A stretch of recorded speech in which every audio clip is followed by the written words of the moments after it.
اللہ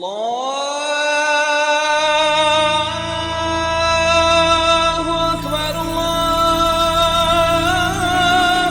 اکبر۔ ہمارا آج کا درس قرآن کریم کی سورہ بقرہ آیت 183 پر ہے۔ نحمدہ ونصلی علی رسولہ الکریم، اما بعد، اعوذ باللہ من الشیطان الرجیم، بسم اللہ الرحمن الرحیم۔ یا ایہا الذین آمنوا کتب علیکم الصیام کما کتب علی الذین من قبلکم لعلکم تتقون۔ آیت کا ترجمہ یوں ہے، اے لوگو جو ایمان لائے ہو، تم پر روزے فرض کیے گئے ہیں جس طرح تم سے پہلے لوگوں پر فرض تھے، تاکہ تم میں تقوی کی صفت پیدا ہو۔ اس آیت میں دو لفظ قابل غور ہے، سیام اور دوسرا تتقون۔ آج سیام کے بارے میں دیکھتے ہیں اور آئندہ انشاءاللہ کبھی تتقون کی وضاحت کرنے کی بھی کوشش کریں گے۔ سیام یہ اصل میں سام یسوم صومن، اور صوم کہتے ہیں رکنے کو، پرہیز کرنے کو۔ کس چیز سے رکنا؟ یعنی کھانے پینے سے اور جنسی عمل سے۔ لیکن اگر گہرائی میں جائے تو صوم صرف اسی کا نام نہیں ہے، بلکہ جب ہم قرآن کریم میں سورہ مریم آیت 26 کا مطالعہ کرتے ہیں، جب مریم علیہ السلام اپنی قوم کی طرف جاتی ہے تو ان سے کہتی ہے، انی نذرت للرحمن صومن، میں نے آج رحمان کے لیے روزہ رکھا ہے، اس لیے میں آج کسی سے نہیں بولوں گی۔ میں نے آیت کا ایک جز پڑھا ہے، آپ پوری آیت پڑھیں گے تو پتہ چلتا ہے کہ وہاں پر جو صوم ہے وہ کھانے پینے کا نہیں بلکہ زبان کا روزہ ہے۔ اسی طرح سے احادیث میں بھی نبی کریم صلی اللہ علیہ وسلم نے ہمیں روزوں میں کن چیزوں سے ممانعت کی ہے، جیسے جھوٹ بولنے سے، جھوٹ پر عمل کرنے سے، چلانے سے، چیخنے سے، غیبت سے، بدتمیزی سے وغیرہ۔ مختلف احادیث میں مختلف چیزیں بیان کی گئی ہے، تو اس سے پتہ چلتا ہے کہ روزے، سیام صرف کھانے پینے اور نفسانی خواہشات کو پورا کرنے، ان چیزوں سے رکنے کا ہی نام نہیں، بلکہ اس میں باقی چیزیں بھی شامل ہے۔ اس سے پتہ چلتا ہے کہ روزوں کی دو شرائط ہے اصل میں، ایک شروط ظاہری اور دوسرا شروط باطنی۔ شروط ظاہری یہی ہے کہ ہم کھانے پینے سے رکے اور نفسانی خواہشات کو پورا کرنے سے، اور باطنی یہی ہے کہ ہم تمام گناہوں سے رکے، اپنے جسم کو تمام گناہوں سے رکا، یعنی آل لمبس آف اے باڈی جو ہے ان کو ہم گناہوں سے روکے، یہاں تک کہ مائنڈ اینڈ ہارٹ بھی جو ہے کہ ان کو برے خیالات سے، بیڈ تھاٹس سے روکے۔ دوسری اہم بات جو میں روزوں کے حوالے سے کہوں کہ روزہ بہترین تربیت کا ایک بہترین ذریعہ ہے۔ یہ اخلاقی تربیت کے اعتبار سے بھی، روحانی تربیت کے اعتبار سے بھی، اور نفس پر قابو پانے کے اعتبار سے بھی یہ بہت ہی بہترین تربیت کا ذریعہ ہے۔ جیسے اخلاقی تربیت ہم دیکھتے ہیں، نبی کریم صلی اللہ علیہ وسلم نے ہمیں فرمایا کہ روزوں میں جھوٹ نہ بولے، جھوٹ پر عمل نہ کرے، غیبت نہ کرے، بدتمیزی نہ کرے، یا زور سے بولے نہ، یعنی چیخے نہ، چلائے نہ۔ اگر ہم دیکھیں گے تو یہ اصل میں اخلاقی تربیت ہے، کیونکہ یہ چیزیں جو ہے یہ بہت اچھی کوالٹیز ہے اگر ایک انسان میں یہ ڈیولپ ہو۔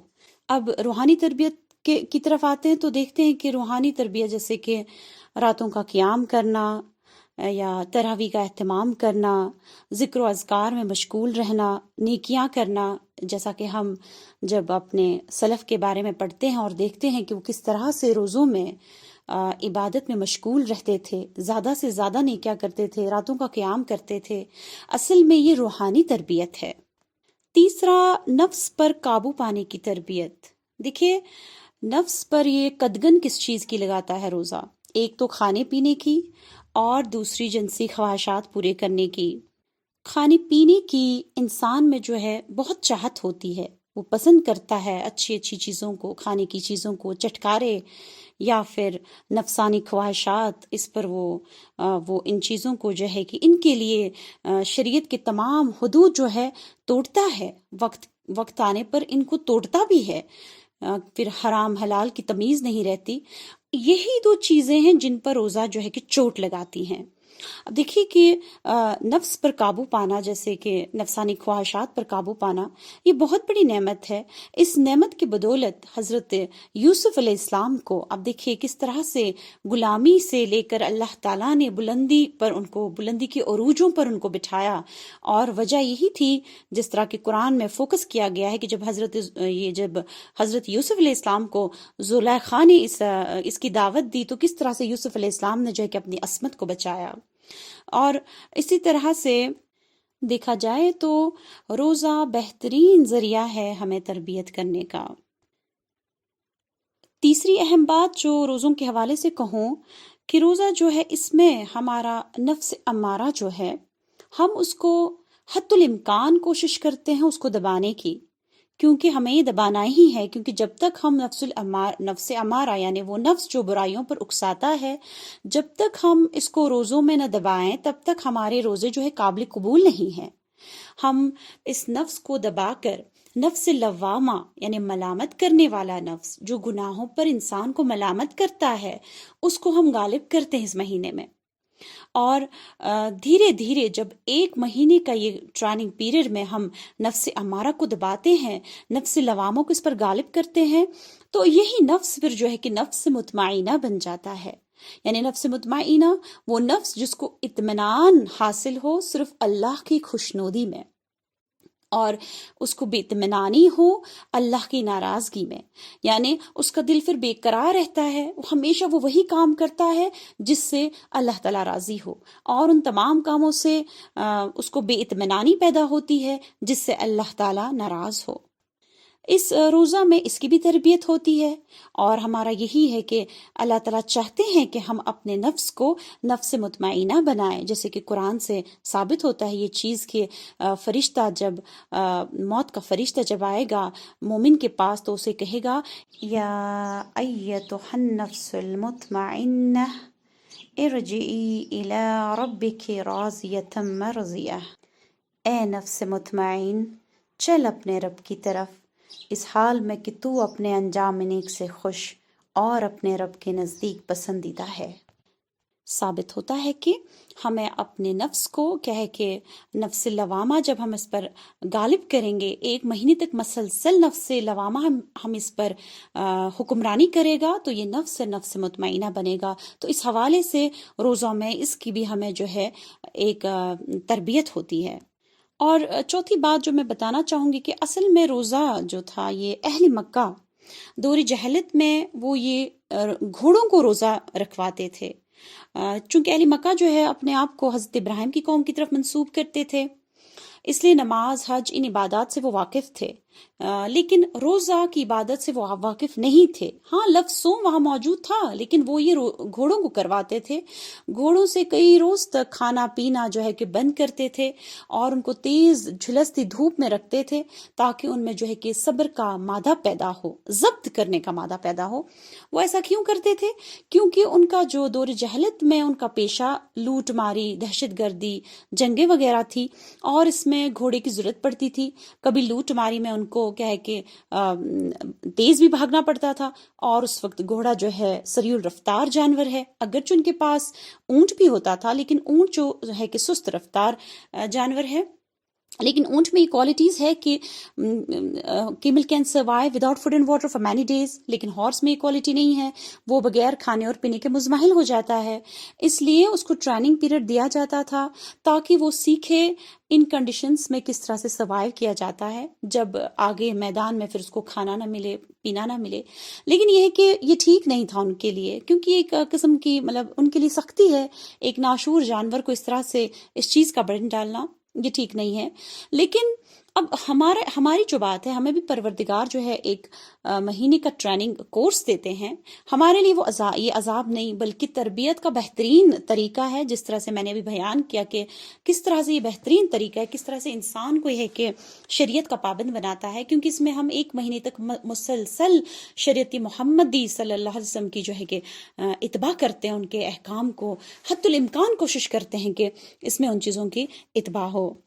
پھر اس مہینے میں جب ہم میں صبر کا مادہ پیدا ہوتا ہے، اس کے بعد ہمیں جو ہے کہ میدان جنگ میں 11 مہینے ہم میدان جنگ میں پھر سے واپس آتے ہیں، کیونکہ یہ دنیا جو ہے صاحب فی ظلال القرآن میں وہ کہتے ہیں کہ جب انسان پیدا ہوتا ہے وہ اصل میں میدان جنگ میں قدم رکھتا ہے، جہاں ہر وقت شیطان جو ہے اس کے لیے جو تیار ہوتا ہے مقابلے کے لیے تاکہ اس کو جہنم رسید کرے.